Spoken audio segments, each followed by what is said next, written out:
Are you thinking about teaching abroad in Spain? I taught in Spain for 5 years, and in this video, I'll share 5 different ways that you can teach abroad in Spain. For Teach Abroad programs, you are typically going to work as a language assistant in local K-12 public, charter, or private schools. You usually aren't teaching the entire range of students, so you might be just in primary or just with high school, just with middle school. But if you're teaching in a school that's a bit smaller, then you may be teaching many different levels and ages. You could be teaching English or other subjects in English, like art or science. I taught a few different subjects in English, like I did have art classes, science classes, and I had friends who taught things like theater and even philosophy in English.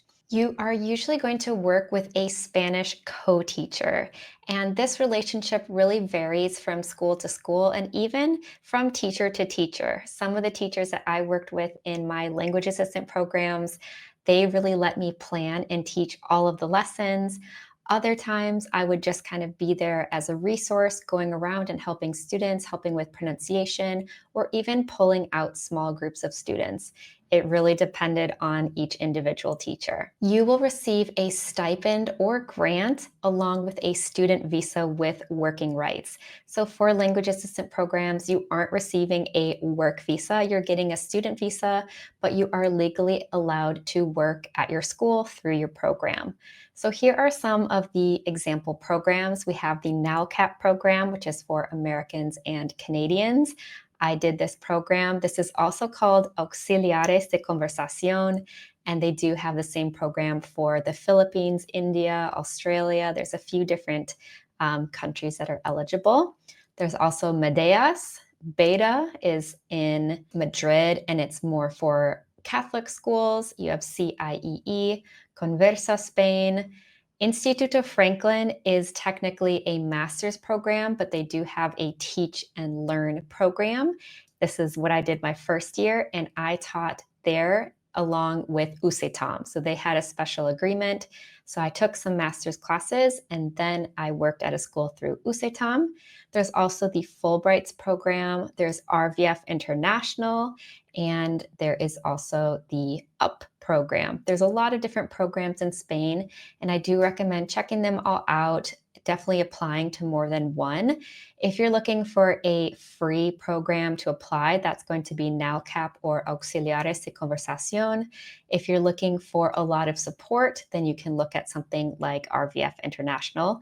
And there are some kind of in between where there is some sort of fee, but it doesn't have as much support and the fee isn't as much. So it really depends on the level of support that you're looking for. The typical requirements for these programs, each program is different. So it's kind of hard to say, but in general, you usually need to be a native English speaker or fluent in English, but some of these programs only accept specific passports. So check with each individual program to see if you are eligible. Typically, you'll need to have a bachelor's degree in any subject. For Auxiliares de Conversación, you can have an associate's degree, and some of these programs are actually connected to that one, but they just offer support. So they do accept an associate's degree as well. You need to be able to pass a medical check, and for most of these programs, a TEFL certificate isn't required, but I highly recommend it. You're going to feel a lot more confident in the classroom if you know what you're doing. So you can take a TEFL course before you go, do one online, and then you'll be better prepared to teach. So if you need any TEFL course recommendations, you can check out the video description. As far as my experience, I taught through the USETAM program with Instituto Franklin, and then I also did the NALCAP/Auxiliares de Conversación program. For the first one, I was in a charter school in Madrid, and I taught elementary school students. I had many different classes. So if I had a first grade class, I had like multiple groups, like A, B, C, D of each grade. And I think I taught first through sixth grade. So I think I had about 200 different students. I worked with a lot of different teachers. And as I mentioned before, I was teaching English classes, but also things like art and science. So maybe we would be learning about the solar system, doing an art project, and Also, the idea is to share American culture or whatever country you're from, your culture with your students. So I bring things from home to share with my students, do different presentations throughout the year, and of course, always helping them with their pronunciation. My third year in Spain, I taught at a school outside of Madrid, but I still lived in Madrid. And this school was a public school and it was a lot smaller than my previous school. I still taught elementary, so I was teaching first through sixth grade. But because this school was so small, each of the grades only had two classes max, and in some cases, only one. I did have an hour of teaching the teachers each week, as well as an hour for prep. And I was teaching 16 hours per week in this program. The other program, I was teaching 26 hours per week. So with these programs, it will vary how many hours you're teaching in each school. The next way to teach in Spain is private language academies, and you will be teaching a variety of ages and levels. There are also opportunities to teach things like test prep or even business English.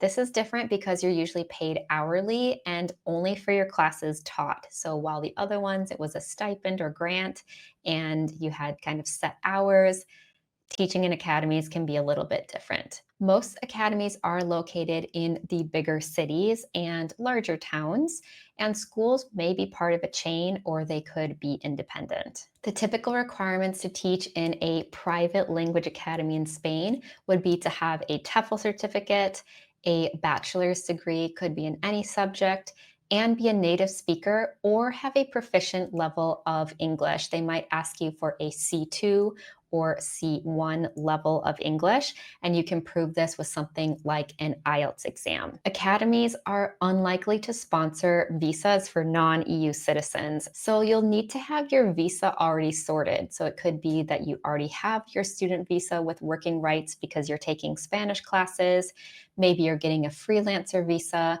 but just know that if you are an American, for example, you can't just show up in Spain and apply to teach in language academies because you'll need to have working rights to do this. The third way to teach in Spain is in international schools. First, you'll need to be a certified teacher. This could be something like a US teaching certificate, qualified teacher status in the UK, and you're going to teach the subject that you're certified for in K-12 schools.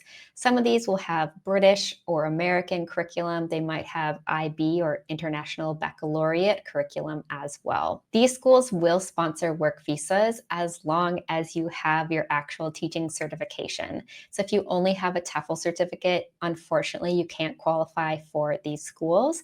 But if you are interested in getting a US teaching license, you can check out my link down below for Moreland University to learn more about their US teaching license program.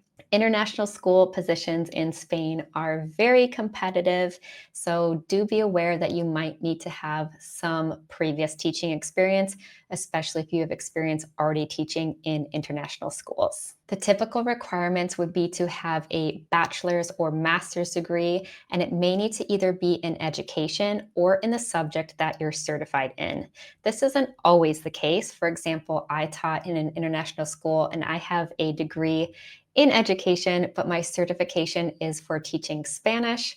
Obviously, I wasn't going to teach Spanish in a native Spanish speaking country, but I did end up teaching English immersion preschool and first grade. So it doesn't always have to perfectly match the job that you're getting in that international school, but you do need to have some sort of teaching license or degree in education. Just as I mentioned before, some schools will be looking for previous teaching experience, and if you're looking at teaching in an IB program, you may need previous IB teaching experience as well.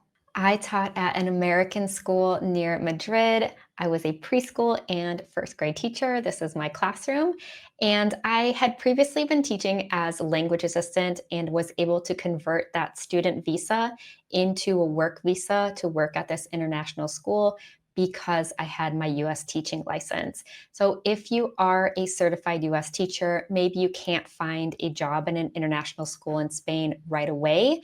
Don't panic. It is possible to maybe spend a year or two as a language assistant, do a lot of networking while you're in Spain, and then you can convert to that job at the international school after. What made this different was I had a class of around 18 students, And so I got to know those students very well. Obviously, that was very different from teaching 200 different learners at my first school. At this international school, I was teaching all of these subjects, but in English. So reading, math, even religion, because it's a Catholic school. So you do need to have an idea of different subjects if you're teaching in elementary or primary, something like that.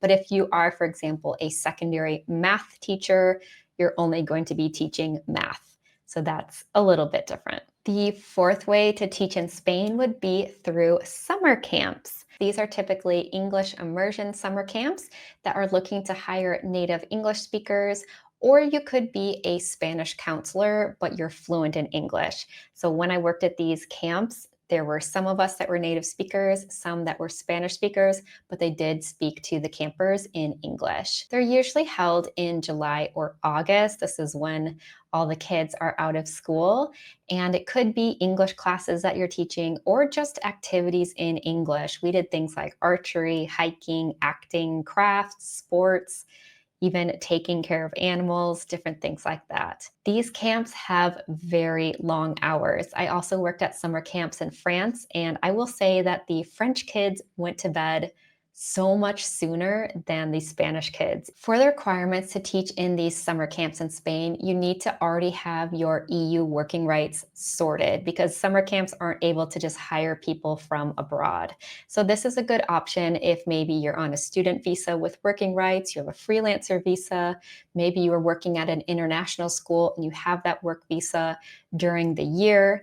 It is possible sometimes to teach at summer camps. So that's what I was able to do while I was working at the international school. In the summers, I taught at a summer camp. The summer camp that I worked at in Spain was actually technically a farm school near Albacete called Granja Escuela Atalaya. I worked as a counselor in both the English and Spanish summer camps, mostly the English, but one of the times they had me do the Spanish summer camp. And some of the activities that we did were things like swimming, we did hikes, we did taking care of the animals and the gardens because it's a farm. We did acting, all sorts of those typical kind of summer camp activities that you do. And we all stayed together, both the counselors and the campers, in an old Spanish summer palace. So the place was just absolutely amazing, and it was a very unique experience. The fifth way to teach in Spain is as a freelancer. You're going to get a visa called Autónomo, and this is basically just freelancer or self-employed visa, and this is going to allow you to work independently. Some teachers do use this to teach private classes, could be in person, online, or a mix, and other people might use this to teach at private academies or private schools. It's kind of up to you. You will need to find your own clients and students, so you'll need to have some sort of marketing or business skills. And the tax situation is going to be a bit different because there is a self-employed tax. The typical requirements to work as a freelancer or be self-employed in Spain, first of all, you'll need to have a business plan. You'll need to lay out who exactly you're working with, who your clients are, how you're finding them, all of that. Then you'll need to have qualifications that are relevant to the work that you want to do. Obviously, if you want to teach English, you'll need to have a TEFL certificate, you'll need to have a degree, those kinds of things. And you'll also need some proof of your financial means. This is also a good option if you were a language assistant for a few years in Spain, you really want to stay because you love it so much. People do look into kind of changing their visa status, and some people do end up being self-employed. So what do you think? Which way or ways will you choose to teach in Spain? Just leave a comment down below to let me know. If you'd like more information on the jobs that I mentioned today and some helpful links, then you can download my free Teach in Spain guide by going to eslteacher365.com/Spain. I hope this video was helpful in your journey to teaching abroad in Spain. You can find me on Instagram at eslteacher365, and don't forget to subscribe for more videos on teaching abroad. If you'd like to watch more videos on teaching in Spain, then you can watch my Teach in Spain playlist. Happy teaching!